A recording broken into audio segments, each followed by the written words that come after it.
Hi again folks, how's all doing? So this is the last of the donations from Steve, who sent me the Ginty, the Class 58 and the Black 5. It's a nice looking Hornby Class 9F Evening Star. There were a couple of other locomotives that Steve sent me, but one was a main line model that I probably won't feature in a video, but I may experiment with it at some point.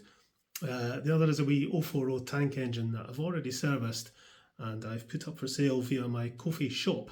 I'll put a link in the description. I may be putting other items up for sale there at some point soon. But this Evening Star will be going up for charity auction if I can get it running okay. So let's see what happens under power.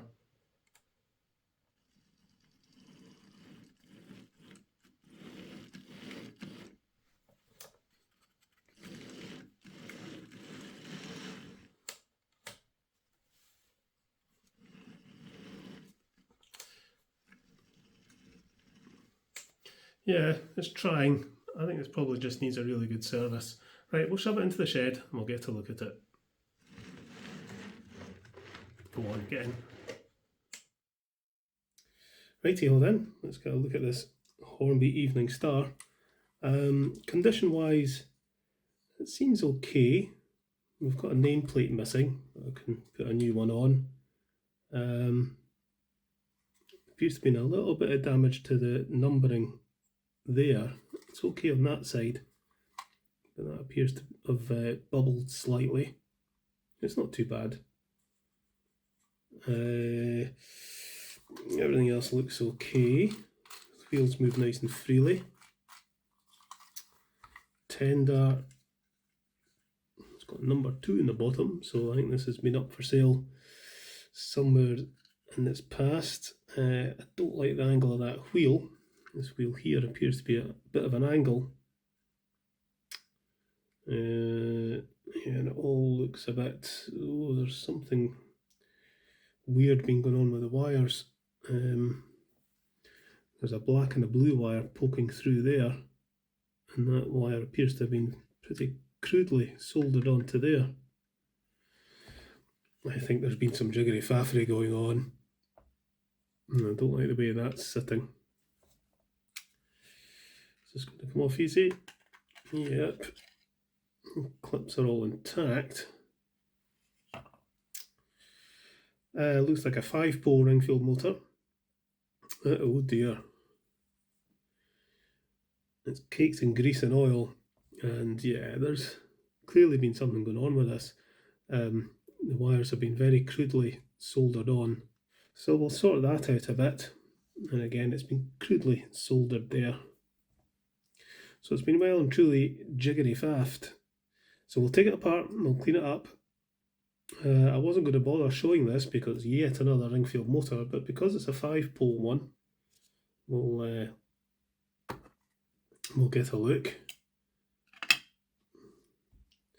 But essentially it's the same. It won't be any different from any other Ringfield. Interestingly, all the 5-pole Hornby Ringfields I've come across have been quite noisy runners. Oh, gee whiz, what a mess.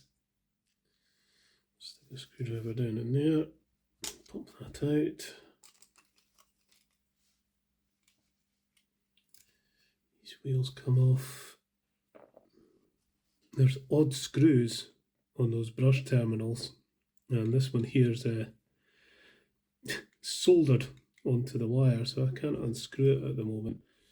I can unscrew this one, I think. There we go. Where's my tweezers? Brush there, absolutely soaked in oil. Right, to try and desolder this. Here we go. Let's see if we can get rid of some of this solder. It's going to start melting the plastic.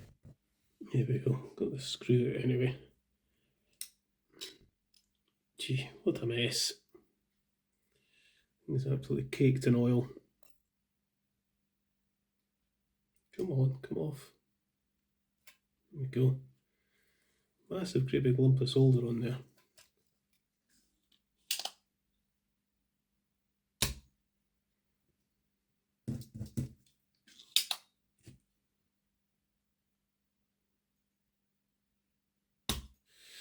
Okay, so we've ended up with a bit of a melted mess there and there, but that'll be okay. So long as these hold the brushes in, they'll be fine. But we've got a huge amount of grease and oil. I mean, the commutator's just black. So not good. Let's pull that out. Let's release that clip. Wow. Yeah, this is the mankiest ring field I've ever come across. Good grief.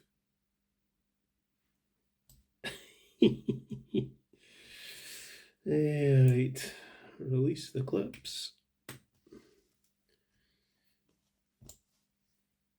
And push these ones out. Plate will come off. There's the brushes.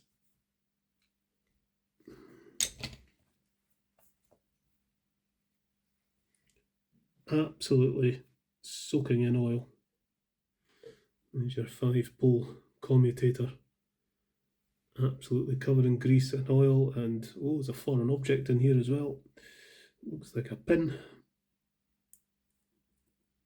Yep. Pin stuck in the armature.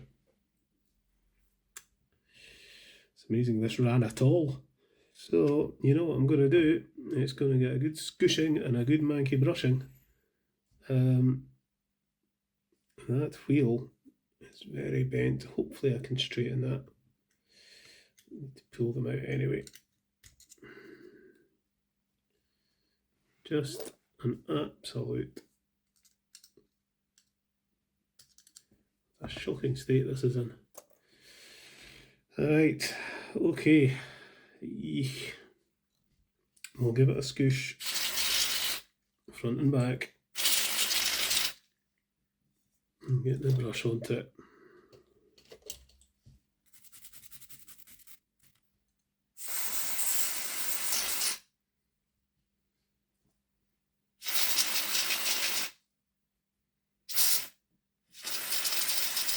I mean, the actual condition of the motor is fine. The spindles aren't worn. It looks okay. It's just absolutely caked in oil and grease and fluff. It just makes me wonder if this was a noisy runner and someone's oiled it to try and shut it up. Because, you know, every one of these 5-pole ring fields I've come across has made a horrible noise.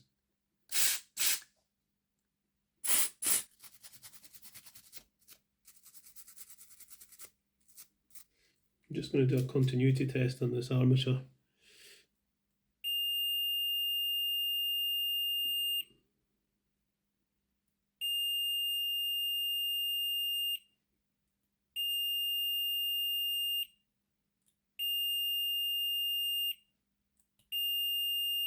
Yeah, it seems okay. Right, okay, that's cleaned up. We'll let the contact cleaner evaporate off. I've got all the wheels to clean, the gears to clean, all the little bits and bobs, the brushes. So they're going to go into the sonic cleaner, the brushes anyway. I don't know if you can see how oily these brushes are. Oil shouldn't get anywhere near the brushes on a motor. And yet I have read of someone saying you should oil them to lubricate them. Brushes are self-lubricating, not graphite in them. Right, put springs in, the clip, the brushes all go in there. May as well stick these in as well. And they'll go in the sonic cleaner for half an hour.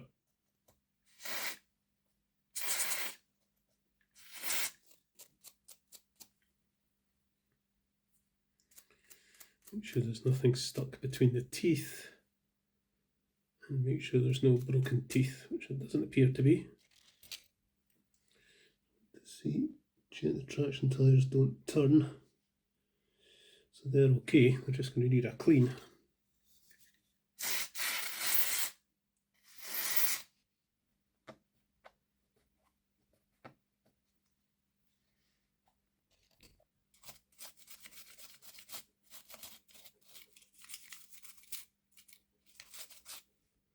So the locomotive doesn't have pickups, so it's only picking up through the chassis. providing power through that contact there, and yet the tender has 2 wires to connect to both parts of the drawbar hook. I don't think that's the original tender. I think somebody swapped the tender out, because that's for you know, where you've got the little prongs on the top of the drawbar. This doesn't have that. Drawbar's also a bit knackered. So that wire is kind of superfluous. We don't need that wire. So we can take that off. There is no point in that being there. Right, we better have a look at the locomotive. Let's put it in there, just keep it away from that manky tool. No contact spring. And it's a bit bent. Yeah, I think that'll go into the sonic cleaner as well. We'll see if we can fix it. Let's get a look at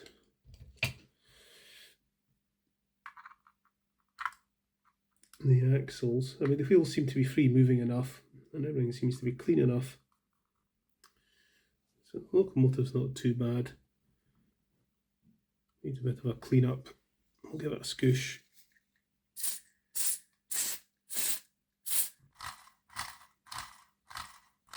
Right, get all these bits and bobs and screws into the sonic cleaner. Right, they're going to get half an hour in the sonic cleaner. I'm going to get some lunch and I'll come back to this later.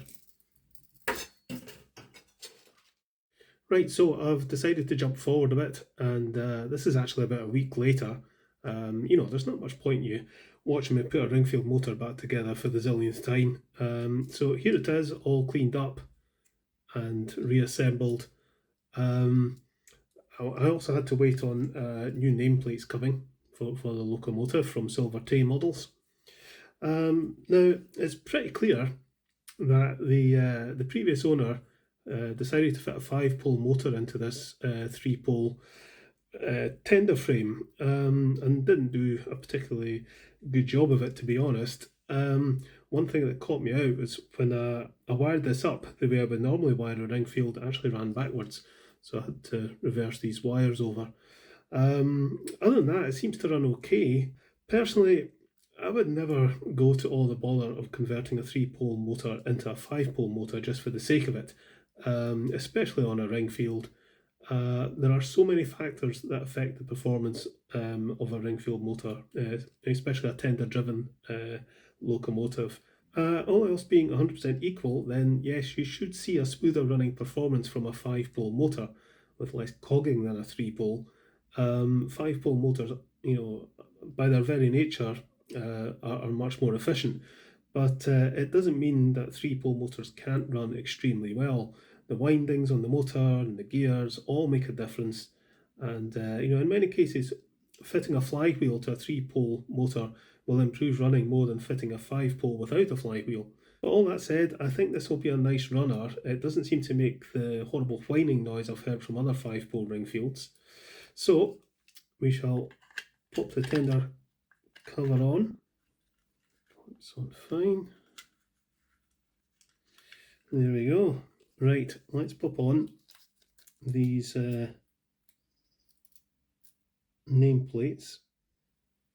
These are nice brass etched nameplates from Silver Tay Models. A few wee spots of super glue. Put this on.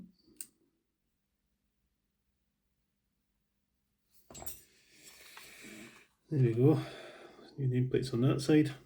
We'll put them onto this side as well. Actually better cutting these out with a pair of scissors.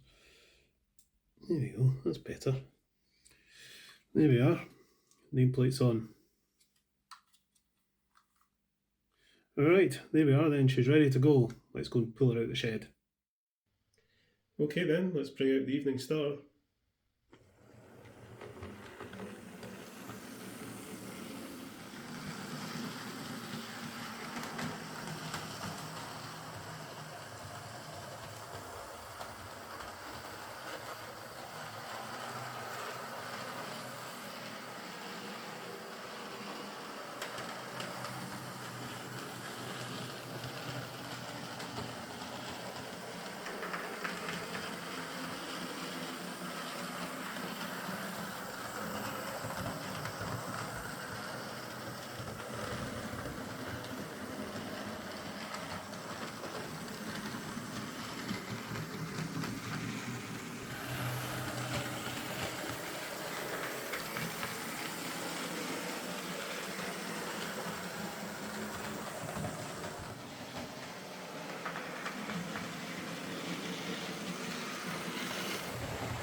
So there we are, that's this Hornby Evening Star running again, and running not too badly.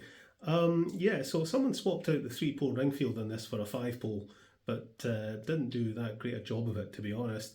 It was also very badly over lubricated, but despite all that, it's not a bad runner after a good clean up and sorting out the wiring a bit. Unlike other 5-pole Ringfields I've come across, it's not making a nasty whining noise, so that's all good. The locomotive wheels have got a few wee wobbles, which is maybe down to wear and tear, or it may well have come out the factory like that, to be honest. But yeah, there's a fair bit of play on the bearings. But, I've said before, you can't expect perfection on some of these old models. It's a pity about the slight damage to the numbering on one side of the cab, but otherwise, this is quite a nice evening star. So this will be going up for charity auction on eBay. I'll put a link in the description. I'll also put a link to my Ko-fi shop where I'll be selling some other locomotives and items at some point soon at very low prices, so keep your eyes on that for stuff that I don't particularly want to keep hold of. Okay, thanks very much again to Steve for this and all the other donations that he sent. I hope to get back to doing repair requests very soon, but I've got the layout to get on with and a few other things, so we shall see what happens. Righto folks, catch yous later.